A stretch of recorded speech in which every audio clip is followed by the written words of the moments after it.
બનાસકાંઠાના દાંતીવાડા તાલુકાના ડાંગિયા ગામમાં આવેલા પેપર મિલને લઈને વિવાદ છેડાયો છે। ગ્રામજનો આક્ષેપ લગાવી રહ્યા છે કે પેપર મિલમાંથી ફેલાતા પ્રદૂષણના કારણે તેમના આરોગ્ય, ખેતી અને પશુપાલન પર ગંભીર અસર પડી રહી છે। સ્થાનિકોના આક્ષેપો છે કે છેલ્લા ઘણા વર્ષોથી તેઓ આ સમસ્યાનો સામનો કરી રહ્યા છે। હવામાં ફેલાતા કણો અને ધુમાડાના કારણે શ્વાસ લેવામાં તકલીફ, આંખોમાં બળતરા તેમજ અન્ય આરોગ્ય સંબંધિત સમસ્યાઓમાં વધારો થઈ રહ્યો છે। તો ગ્રામજનો એવો પણ દાવો કરી રહ્યા છે કે પેપર મિલની નજીક આવેલી શાળામાં અભ્યાસ કરતા બાળકો પણ આ પ્રદૂષિત વાતાવરણ વચ્ચે અભ્યાસ કરવા મજબૂર બન્યા છે। તો બીજી તરફ પેપર મિલ સંચાલનનું કહેવું છે કે પ્રદૂષણ નિયંત્રણ માટે નવી ટેકનોલોજી અને આધુનિક સાધનો સ્થાપિત કરવાની કામગીરી હાથ ધરવામાં આવી છે।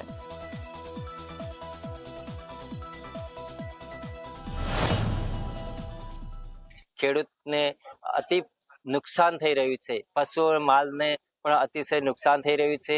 ગામની અંદર રસોઈ બનાવો ત્યારે બહુ નુકસાન થઈ રહ્યું છે અને અનેક પ્રકારના પ્રદૂષણને લીધે ગામના યુવાધન બરબાદ થઈ રહ્યું છે। તો સરકારશ્રીને મારી વિનંતી છે કે આના પાછળ યોગ્ય પગલાં લે એવી મારી નમ્ર વિનંતી। 30 દિવસની અંદર એ જરૂરથી ચાલુ થઈ જશે, એટલે હવે કોઈ આના પાછળ કોઈ નવો પ્રશ્ન ઊભો થશે નહીં। અને હું બોઇલરની અંદર પણ અમારા ચાલુ બોઇલર છે એની અંદર અમે ઇન્ડોનેશિયનનો ઇમ્પોર્ટેડ કોલ અને એગ્રો વેસ્ટનો આપણો એરંડાનો જે રિયુસી આવે છે એ બંને સાથે મિક્સમાં ચલાવીએ છીએ।